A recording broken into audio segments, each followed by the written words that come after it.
14년도 3월 3일 날 새벽 3시 10분에 강서구 내발산동에 있는 S빌딩 경비원분이 119에 신고를 해요. 이 송 씨가 머리에 피를 흘리면서 쓰러져 있다. 제가 아까 송 씨죠, 그분. 그런데 정작 5만원권 20장, 100만원이잖아요. 네. 그게 들어있는 봉투는 놔두고 갔다는 거예요. 그러니까 이거는 금품 목적 아니, 원한이죠, 이거.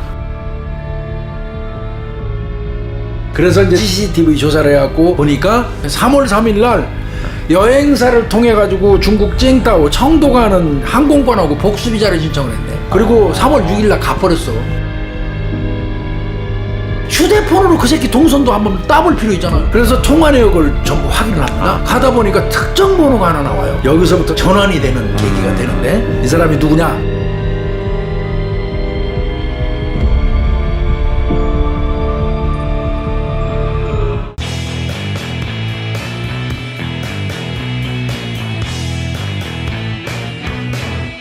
오늘은 대한민국 살인사건 146회 서울 강서구 재력가 살인사건 2014년도 3월 3일 날 03시 10분이에요. 네. 새벽 3시 10분에 강서구 내발산동에 있는 S빌딩 거기 그 경비원분이 네. 119에 신고를 해요. 이 송 씨가 머리에 피를 흘리면서 쓰러져 있다. 네. 119가 출동해서 보니까 이제 사망한 거죠. 한 20분 뒤에요. 네. 강서경찰서 강력팀하고 과학수사팀이 이제 현장에 그쵸, 다 도착을 떠야죠. 예, 일단은. 예, 엄청나게 예. 예, 도착을 했는데 예. 아내 되시는 분, 그 아내분은 뭐라고 했냐면 집에 너무 늦게까지 안 오고 전화도 안 받아서 아, 그래서 기다리다가 도저히 안 되겠다 싶어서 02시 50분경에 그 갔던 거예요. 아, 새벽 그 2시, 빌딩으로. 2시, 그래서 2시. 경비원분한테 얘기해가지고 네. 보조열소를 열었던 거죠. 그럼 당시에 경찰 과수팀이 가서 일단 사인 원인하고 이런 걸 그럼요. 파악을 해야 될 거 아니에요? 현장 감식 바로 들어가요. 그 피해자 사무실이 제 가장 오른쪽 3층 사무실이라고 하더라고요. 가장 네. 오른쪽. 4개가 이렇게 일렬로 있는데 CCTV 같은 건 아마 설치가 돼 있었던 것 같아요. 그 손가방인데 주변에 1,000원짜리가 막 이렇게 너주울하게 뿌려져 있었다는 거예요. 그러면 일견 보면 이거 강도 같긴 하거든요. 그런데 정작이 5만원권 20장, 100만원이잖아요. 네. 그게 들어있는 봉투는 놔두고 갔다는 거예요. 그러면 이건 금품 목적 아닐. 네, 네. 물론 뭐 범인이 봉투에 들어있으니까 미처 발견 못했을 수도 있겠죠. 그럼 지금 염 교수 지금까지 얘기한 거 내용 봐서는 이건 강도 같지는 않아 보여요. 부검 들어가요. 아, 부검 들어가죠. 부검대 예, 뭐 무작정 해야죠. 하는 거 아니에요? 네, 예. 그 피해자 같은 경우 보니까 이제 줄무늬 재킷 입고 그 안에 노란색 티셔츠 입고 있었고요. 네. 상의 가슴 부위에 장갑혈흔이 있었대요. 네. 그다음에 피해자 옷 뭐 이거 손에 피가 많이 묻어 있다는 얘기는 소매 끝하고 손에 피가 많이 묻어 있다는 얘기는 스며나온 피가 묻었다는 얘기는 흘렀다는 뜻이죠. 네. 그러면 서 있는 상태에서 공격 1차 받은 거라고 경찰은 추정할 수밖에 네, 네. 없어요. 근데 이제 상처가 머리에 집중돼요. 잔혹하네요. 둔기입니다, 둔기. 손등의 멍 이외에는 방어는 절대 없다. 그 얘기는 바꿔서 얘기하면 내가 생각할 때는 어떻게 뭐 손쓸 새도 없이 급습당한 거예요. 부검 결과는 그런 거 같고. 에이. 아까 내가 엘리베이터는 없고 계단만 있는데 CCTV 있다고 그랬잖아요. 네, 네, 네. 그래도 CCTV 작정하고 들어온 거예요, 범인. 아, 사무실 안에서 저 현관 쪽으로 이렇게 비춘대요. 네, 네. 당연히 비추겠죠. 비추고 있는데 자담할 범행 때. 모습은 찍혔대요. 네. 그런데 문제는 네. 불이 꺼진 상태였어. 인상착의는 확인 불능 상태. 그러나 이제 시간대는 이제 추리할 수 있으니까 네, 네. 나와 있습니다. 굉장히 유리하죠. 네. 봤더니 00시 39분에 들어왔어요. 그러면 범인이 계신 줄 알고 들어온 거예요. 알고 들어온 거죠. 00시 39분경에 사무실 문이 열리고 네. 피해자와 범인이 서로 이렇게 맞서면서 확 밀고 들어간 거예요, 유리면. 아, 그리고 순식간에 이제 저 실루엣만 보이지만 네. 깜깜하니까 네. 범인이 그 둔기 휘두르고 반짝반짝한 빛이 좀 보였어요. 근데 그 푸른 빛이 보였다는 건 뭘까요? 전기 충격 맞습니다. 있겠죠, 뭐. 무방비 상태에서 당한 거 아니에요, 이게. 아유, 어떻게. 그리고 00시 42분 이제 범인이 들어와서 그렇게 제압하고 이미 이제 00시 42분이면 아마 이게 사망한 것 같아요. 그리고 나서 00시 42분경에 범인이 휴대폰 플래시로 그 사무실 책상 뒤지는 게 나와. 그러더니 뭐 1분 동안 뒤지더니 뭐 안 나왔는지 나왔는지 모르겠지만 네. 00시 43분경에 사무실 나가요. 그러더니 다시 들어와서 현관 그쪽에 있던 현관 쪽에 떨어져 있던 피해자 손가방을 들고 또 나가요. 아, 손가방 들고 나가고. 그러고 00시 45분경에 다시 들어오더니 가방을 거기다 놔요. 네. 그리고 지폐를 꺼내서 뿌려요. 아까 1,000원짜리 막 그 네. 가방 주변에 네. 뿌려요. 그러니까 아마 이거는 연출한 거죠. 그리고 완전히 범인이 빠져나간 게 00시 47분. 그러니까 범행 시간은 약 8분 걸렸어요. 그래서 이거 지금 그 CCTV에 찍힌 내용을 보면 이건 강도 위장을 노력한 건 보여요. 네, 네. 그러니까 이거는 금품 목적 아니에요. 네, 네. 예, 그러면 원한이죠 이거. 이 경우는 이제 바로 경찰이 뭐 그 들어갈 수 있는 건 또 피해자 주변 탐문회의죠. 이제 경매 관련돼 가지고 갈등 관계가 있던 사람들이 좀 있기는 했대요. 아, 경매 관련해서요. 예, 집달관이라든지 네, 뭐 네. 이런 사람 등등해서 네. 그 사람들도 전부 저 명단 파악했대요. 이제 그 사람들도 당일날 행적조사 다 들어가겠죠. 그리고 이제 호텔에서 일하다가 공급명령이 갖고 쫓겨난 사람들도 있더래요. 그래서 이제 갈등이 있었던 사람도 있어서 또 경찰을 용의자로 보고 그 쫓겨난 사람도 또 불러다 네. 조사한 것 같고요. 네. 그 다음에 뭐 사업 관련돼 가지고 이분한테 피해 본 사람들. 그 원래 이제 그 약한 사람이 돈 많은 사람하고 뭐 사업 관련해서 붙다 보면 깨져요. 그러면 감정 상할 수 있거든요. 네, 네, 네. 그래서 감정 있는 사람 뭐 이런 사람까지 해서 뭐 일견 뭐 얘기 들으니까 한 1,000여 명 조사했다고 하더라고요. 그런데 전부 다 특이점 발견 1차적으로 못했대요. 그러니까 그러면 CCTV 어쨌든 그 당시 예, 맞습니다. 확인해야 될 거 아니에요? 지금 3월 3일 날 맞잖아요. 00시 18분경에 그 빌딩 계단에서 발견돼요, 이 새끼. 근데 추가 확인이 하나 더 돼요. 뭐가? 그 전 23시 53분경에 네. 그 건물 뒤편 주차장에 주차 타워로 올라가는 모습이 있어요. 그러면 이거 뭐겠습니까? 그 건물 뒤편 주차 타워에서는 피해자 사무실이 보여요. 그러면 미리 올라가서 계속 지켜보고 있었던 거예요. 불 꺼지면 나가는 거잖아요. 네, 네. 그러니까 23시 53분경에 적어도 범인은 와서 도착해가지고 지켜봤다는 얘기죠. 예, 예, 예. 그리고 00시 16분경에 범행 현장으로 향했는데 2분 만에 진입해갖고 18분경에 공격한 거죠. 네. 그래서 하나 더 추가된 겁니다. 그러니까 이거는 이런 정황 보면 그렇지 않습니까? 미리 와서 뒤편 주차 타워에서 피해자 사무실을 지켜보다가 그 뛰어들어간 걸 보면 이건 철저하게 치밀하게 계획된 정황으로 볼 수밖에 없죠. 그렇죠. 예. 그래서 이제 동선 추적해요. 예. 그 대로변으로 이놈이 이제 범행하고 나갔잖아요. 그럼 거기서 나가서 이 새끼가 어디로 간 거로 쫓아가야죠. 이제. 네. 그 쫓아갔더니 00시 59분에 택시 타네요. 그러면 대체로 00시 59분 공안시경이 되면요. 염 교수님 잘 아시겠지만 택시기사분들이 집 근처로 가요. 차고지 근처로. 그러면 1차로 형사들이 하는 거는 강서 지역을 차고지로 하는 택시를 먼저 줄여요. 그러니까 이제 그 강서 지역 차고지라는 택시 회사 탐문을 했는데 재수는 더럽게 좋아요. 강서 지역 택시 회사를 찾았어. 기사가요. 예. 제가 마스크 쓴 놈. 모자 쓰고 마스크 쓴 검은색 놈 옷에, 내가 예. 찾았어요. 택시기사가 내 기억 생생하게 아주 영등포 구청역에다 내가 하차시켜줬어. 그래서 영등포 구청역에 가가지고 그 근처에 붙어 역전 쪽에는 있잖아. 네, 다 있어요. 안 나와. 택시기사가 얘기한 대로는 반드시 나와야 돼요. 그래서 결국은 택시기사분 찾아가지고 네. 아유 저 GPS 좀 봅시다. 결국 GPS 보니까 하차점 오류가 있는 거예요. 아, 어디예요? 영등포 구청역이 아니고 타임스퀘어 앞에요. 그러고 이 거기도 새끼가 있겠죠. 또 바로 또 다른 택시를 타요. 택시에 부착된 광고판을 딱 보니까 그거 조사를 했더니 인천 콜택시로 딱 나왔어요. 그래가지고 택시기사 찾았더니 그분 얘기인즉슨 송내역에 내려줬. 송내역 가서 CCTV 깠습니다. 진짜? 용의자가 딱 내리더니 그 인근에 있는 편의점에 가서 담배 사요. 그리고 다시 택시를 또 타요. 근데 그 택시도 저 광고판이 비슷해요. 그래서 또 찾았어요. 또 GPS 확인했어요. 그랬더니 내린 데가 어디냐면 인천 연수구 청학동에 있는 한 아파트 건너편에 하차를 해요. 이 새끼가 거기서 내려서는 또 한 1분을 걸어가요. 네. 1분 정도 가더니 또 택시 타요. 그래서 택시기사 또 찾았더니 최종적으로 내린 데가 이제 하루가 넘어간 거죠. 12시간이 범행했으니까. 01시 58분경 연수구 소재의 옥년성당이라고 있대요. 옥년성당. 네. 성당 앞에 딱 내려요. 네. 이게 최종 확인이에요. 네. 그러니까 동선 쭉 따라간 거죠. CCTV로. 그럼 결국은 이놈은 옥년 성당 앞에서 내려가고 하차해서 58m 정도 도보로 걸어가고 네. 여기서 놓쳐요 경찰이. 사우나가 있는 골목으로 쑥 들어가고 나서부터 CCTV가 끊겨버려요. 이제 방법이 없어요. 이때부터는 이제 그 주변에 가서 탐문하는 거예요. 그래서 이제 사우나로 또 갑니다. 네. 사우나 가가지고 사우나는 CCTV 있죠. 네. CCTV 봤더니 아무것도 안 나와. 그거 이제 인상착의는 나왔잖아요. 네. 근데 그 인근에는 민가가 아니에요. 사우나 있고 오리고기집 정도 있는 데란 말이에요. 그러면 오리고기집 아니고 사우나일 가능성이 많은데 사우나 CCTV를 뒤졌는데 범인이 안 나와. 그러면 야 우리가 지금 살피고 있는 CCTV 이외에 숨어 있는 CCTV 또 있는지 안 보죠. 그랬더니 숨어 있는 CCTV가 하나 더 나오네. 그중 한 개에서 예.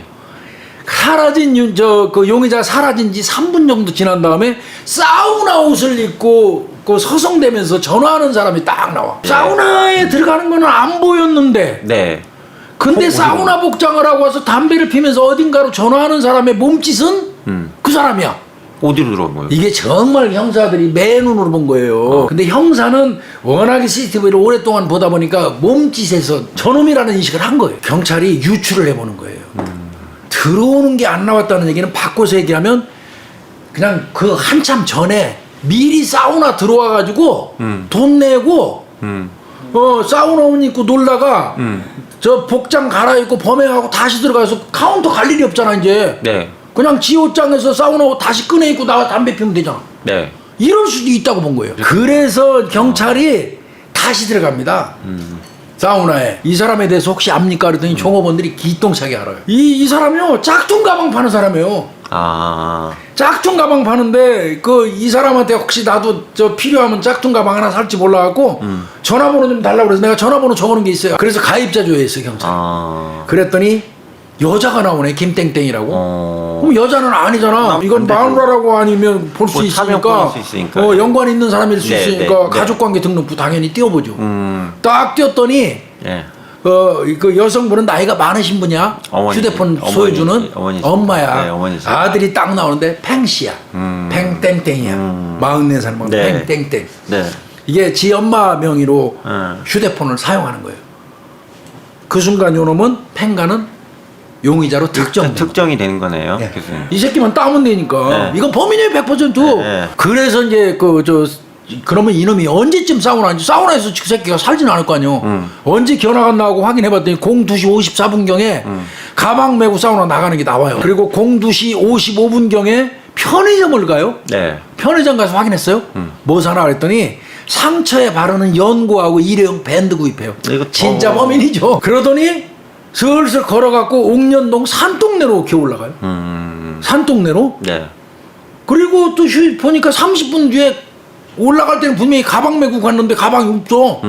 그러면 산속에다 가방 버리고 온 거지. 네.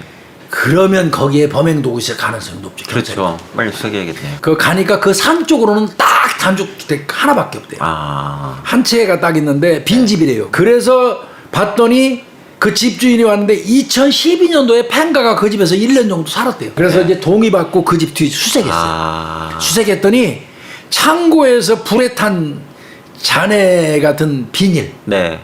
검정 비닐 봉투가 나왔어요. 네.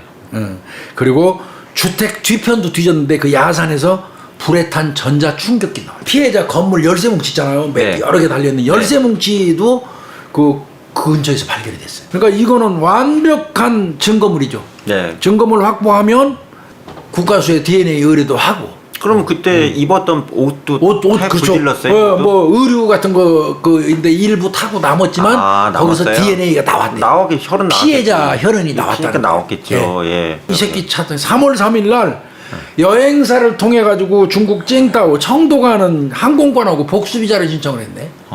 그리고 3월 6일 날 가버렸어. 그러니까 경찰 입장에서는 못 따잖아요. 아유. 그러면 인터폴 수배해야 되잖아요. 해야죠, 바로. 인터폴 수배를 하려면 체포영장은 필수죠. 그리고 이제 국내에다가 지명 수배. 네. 그 지명 수배한 걸 근거로 해서 인터폴에 적색 수배 요청 한 거죠. 네. 그럼 이제 이놈은 중국 공안이 잡아서 이제 던져줘야 돼 우리한테. 그리고는 이제 별도로 증거 수집하는 거죠. 이제 네. 경찰은 슬슬 뭐 했겠습니까? 이제 그럼 경찰이 팽씨 핸드폰 주소야죠. 그렇죠. 이메일하고. 맞습니다. 정확한 겁니다. 예. 그 새끼 계좌하고. 범인인 거 맞는데 예. 그러면 그놈이 확실한 범인이라는 거 이제 휴대폰으로 그 새끼 동선도 한번 따볼 필요 있잖아요. 동기. 그래서 통화 내역을 전부 확인을 합니다. 하다 보니까 특정 번호가 하나 나와요. 여기서부터 새로운 이제 어떤 사건이 이제 그 전환이 되는 계기가 되는데 특정한 전화번호가 나와서 그 특정한 전화번호로 조회를 했더니 A라는 사람이 나왔어요. 근데 네. 전혀 인적 관계 연결고리가 없어요. 그러면 그 A라는 사람 명의로 된 건 대포폰일 가능성이. 그렇죠. 예. 그러면 이 대포폰을 쓰는 놈은 뭔가 구린 놈이에요. 그놈이 저 죽인 사람하고 계속 통화했다면 범행 사건 전후에 했다면 범행하고도 연관돼 있을 개연성 높고. 이 팽 씨하고는 관계는 안 나왔잖아요. 아무 관계가 없는 거예요. 용의자하고. 아무 관계는 없는 거잖아요. 팽 씨하고 죽은 사람하고는 네. 아무리 따져봐도 고리가 네. 안 나오는 안 나왔을 거예요. 건데. 죽일 이유가 없는 거죠. 쉽게 네, 얘기해서. 네, 네.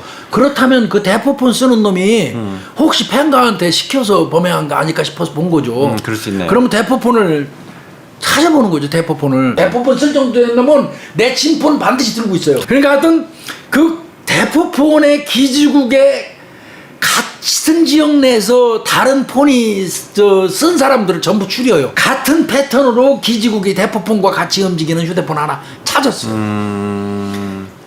특정 넘버 하나 딱 찾은 겁니다. 2개를 찾았는데 그 중에서 300개 정도가 그 기지국 위치가 같은 사람. 그 사람 딱 찾았는데 으아 끔찍합니다 이거. 이 사람이 누구냐? 이건 뭐 다 나온 거니까요. 서울시 시의원 김형식입니다. 44살. 근데 언론에 이름 나온 그분이 다 나온 겁니다. 팽 씨하고는 10년직이에요. 아. 예. 그리고 이제 경찰이 좀 더 조사해 보니까 팽 씨가 김형식 그 김형식이한테 7천만 원 돈 빌린 것도 나와요. 아. 그러면 범행 동기도 상당히 구중이 되는 거죠. 네, 7천만 원 빌렸다는 얘기네. 시의원한테. 네. 팽가가 빌린 거예요. 네. 뭐 김형식이 같은 경우는 그 우리 저 염 교수님 지역구인데 네, 맞아요. 2010년도에 지방선거 출마해 네. 강서구에서 네, 서울시의원. 그랬고요. 그 다음에 그러면 김형식이하고 사망한 송 씨하고 회장님하고 관계가 무슨 있는지 또 관계인지 따져봐야 할 봐야죠. 거예요. 네, 2011년까지 2010년도에 그 저 선거 출마했잖아요. 네. 그리고 11년까지 1년간에 걸쳐서 송 씨 사망한 송 씨한테 5억 저 차용했어요. 그리고 주변 사람들한테 또 아내 되시는 분 뭐 이렇게 확인해 보니까 안 갚았어 계속. 그래서 송 씨가 너 이 새끼 다음번 선거 못 나가게 할 거야. 협박을 하고 그래서 그러면 그 정도라면 친구를 시켜서 저 살해할 만한 동기는 충분하죠. 근데 이제 문제는 네. 분명히 연관된 건 맞는데 정말 청부살이 한 거는 이제 또 따져봐야 되잖아요. 그러던 중인데 6월 19일 날이에요. 꽤 됐죠? 네. 6월 19일 날 그 송 씨 큰아들이 사무실 금고에서 나왔다는 차용증을 경찰이 줘요. 아. 가지고 와서 제출을 해요. 거기에 이제 나오는 거예요. 5억 2천만 원 가져갔다는 내용이 나오는 거예요. 5억 2천만 원. 차용증을 훔치러 간 거. 가능성이 많습니다. 예, 그 차용증을 못 찾았던 것 같아요. 이제 그래서 이 수사 방향은 빨리 팽가를 잡아야 되고 김영식이가 살인을 청부한 거를 구증을 해야 되는 이제 네. 그런 당위성에 처했어요. 네.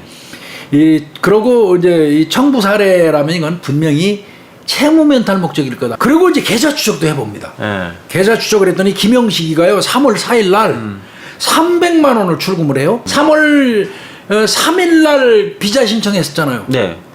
그런데 얘는 김영식이는 3월 4일 날 300만 원을 출금하더니 팽 씨 아내 통장으로 300만 원이 입금돼요. 아, 그럼 그 김영식이가 김영식이가 왜 팽가한테 300만 원을 왜 넣어줘 300을 6일날 출고 뭐 여기서 또 게임 끝난 거죠. 네, 사실은. 네. 예. 그러면 이런 경우에 휴대폰 팽가가 중국 가고 나서부터 안 쓴다고 해가지고 경찰이 포기하는 건 아니죠. 그러면 가족 것도 까죠. 네, 네. 팽가가 이제 아내 휴대폰 또 뽑아요. 아내하고는 팽가가 통화할 거 아니에요. 네, 그러니까 팽가 전화번호를 찾아야 되잖아. 그걸 아는 방법은 한국에 있는 팽가의 아내하고는 통화할 거니까. 당연하죠. 그 전화번호를 찾았고 그 전화번호 팽가하고 주고받은 전화번호 한국에 부인 빼고 자주 하는 거 그걸 찾았더니 또 대포폰이 한 개 나와. 아. 그러면 그 대포폰은 범행 전에 김영식이가 쓰던 대포폰 번호는 아니야. 네. 그럼 대포폰 바꾼 거예요 이거. 그래서 이제 그 정도 딱 나오면 이제 압수수색 영장 신청하죠. 네. 아내 팽씨 김영식이 그 휴대폰 통화 내역 문자 확인을 했더니 이제 건지는 게 딱 나옵니다. 뭐가 나왔어? 3월 19일 날 팽씨가 아내한테 문자 한 게 나와요. 아들 대학까지 형식이가 돈 내준대. 아, 완벽하네. 3월 19일 날 3월 20일 날 이 팽가 지인이 또 그 문자 한 게 나와요. 팽가야 형사가 너 지금 찾고 있어. 이걸 문자로 보내요. 문자를 했더니 팽가가 중국에서 야 땡땡아 뭐 일 있으면 나한테 뭐 저 연락하지 말고 형식이한테 연락해. 그리고 또 1시간 뒤에 팽가가 김형식이한테 문자, 카톡을 보내요. 그런데 여기서 이제 경찰 연락 꼬이는 겁니다. 여기서 뭐라고 그러냐면 친구를 이용하고 내가 용서 못할 짓을 했다. 그 일견 보면 김영식이한테 잘못을 비는 내용 카톡을 팬가가 중국에서 김영식이한테 거꾸로 그렇게 해요? 예. 식으로 사죄하는 형식이에요. 팬가가 김영식이한테. 이때 경찰 많이 헷갈렸대요. 여태까지 경찰이 짜놓은 구도가 순식간에 무너지는 문제. 정반대 상황으로 가니까. 그런데 문자 하나를 더 찾습니다. 네. 막 뒤지다 보니까 이 팽씨 아내가 이제 그 팽씨 형한테 그러니까 자기 뭐 시아주버님이겠죠. 그 내용을 봤더니 형식이가 개입된 게 분명한데 그러니까 자기 친구 부인 자기 부인 입장에서 이제 자기 남편 친구가 형식이 아니야. 형식이가 개입된 게 확실한데 그걸 밝힐 증거가 없을 뿐더러 같이 가면 둘 다 죽기 때문에 남편이 혼자 짊어지고 가려고 합니다 하고 자기 시숙한테 문자 한 개 나와. 그러면 그 직전에 팬가가 형식이한테는 잘못했다고 비는 거, 너를 팔아가고 내가 나쁜 짓 했다고 그래서 형식이가 털어지는 순간이야. 그래서 다시 희망같이 경찰은. 그렇지. 요것들 봐라. 주고받으면서 너 총대매라고 했구나. 그러니까 즉말하면 팽씨가 형사들이 쫓고 있는 걸 아니까 일부러 형 김영식이는 관계 없다는 거를 형사들이 그 보라고 허위의 문자를 역으로 보낸 걸로 보여요. 혼자 짊어지고 가려고. 그래서 그렇게 이제 그 판단이 된 거예요. 그래서 이제 이거는 뭐 이제 그 중국에 있는 팬가만 잡아오면 끝나는 겁니다. 5월 22일 날 12시에 공안이 체포해버린 거예요. 그래서 이제 본격적으로 이제 조사에 돌입을 했는데 자보다 검거해서 우리나라 들어오기 전에 팽씨 아내부터 데려다 경찰에. 그랬더니 팽씨 아내 줄줄이 다 얘기합니다. 남편이 김영식이한테 7천만 원 빌렸다. 그리고 남편한테 김영식이가 청부 살해했다. 그 7천만 원 변제해주는 조건. 그리고 만일 이거 진짜 잔인해요. 만일 검거되면 조건을 내죠. 그 대신 네가 하면 네 처자식은 내가 책임져준다. 근데 그게 그 팽가는 그래도 그 약속을 지키려고 애를 많이 썼어요. 팽씨 후배도 경찰이 이제 그 전화 통화하고 이런 게 있으니까 아마 불러다 조사한 것 같아요. 그러면서 내용을 확인했더니 사실은 내가 그 윗선이 김영식이 부인하고 팽씨한테 물어봤더니 그렇다고 말했습니다. 그 다음에 다른 후배 같은 경우는 2012년 2월 달이래요. 그러니까 이게 사전범죄라는 거예요. 계획적인 범죄예요. 2012년 2월 달에 팽씨가 밥을 같이 먹으러 가자고 그랬대요. 팽씨 후배가 같이 밥 먹으러 갔더니 거기에 김영식이가 다른 사람하고 있는데 그게 그 사망한 송씨예요. 송회장이었구나. 같이 앉아있더라는 거예요. 그래서 자기가 아는 척 하려고 그랬더니 형식이 형도 그 선배니까 아는 척 하려고 그랬더니 팽씨가 딱 잡더라는 거예요. 야, 모르는 척 해. 아는 척 하지 말어. 그랬다는 거예요. 그리고 그 후배 얘기가 이 팽씨가 너가 앞에 앉아 있어봐. 그리고 저쪽에는 이제 그 김영식하고 송씨가 앉아 있는 거예요. 너 거기 앉아봐. 그래서 그 앉아 있으니 사진을 찍더라는 거야. 그러니까 인상착의 외라고 그런 겁니다. 좀 모의하고 계획한 범죄 맞네요. 그래서 2012년 2월부터 그 이전부터 범행 계획한 거로 이렇게 본 것 같습니다. 이 정도 되면 뭐 김영식 체포 못할 거 없잖아요. 그래서 6월 24일 날 주거지 입구에서 체포했어요. 수감됐어요. 김영식이도 수감되고 팽가도 수감됐는데 이제 공범이죠, 둘간에. 그런데 김영식이가 나 저 펜하고 메모지 달라고 소리 꽥꽥 질러요. 팽씨한테 편지 건넸어요. 편지.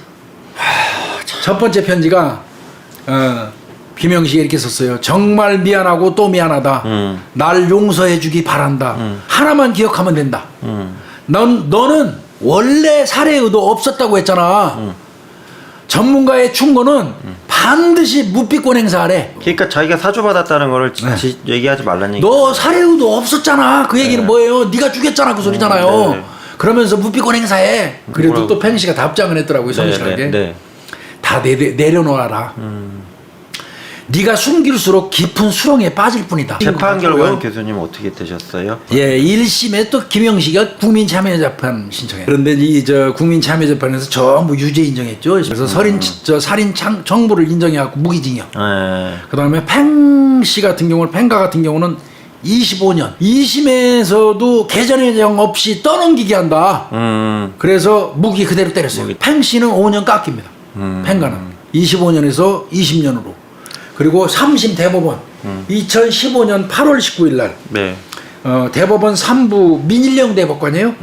확정해버립니다. 이건 아마 내가 생각할 때 김영식이는 못 나올 겁니다. 나오면 안 되죠. 나오면 안 되고요. 나오면 안 돼요. 네, 이거 뱅가도 잘했다는 건 절대 아니에요. 사람 네. 죽인 거는 이건 네. 절대 안 되는 거고요. 하여튼 이 사건은 굉장히 그 밀도 있게 꼼꼼히 잘했어요. 수고했습니다. 네, 마치겠습니다. 감사합니다.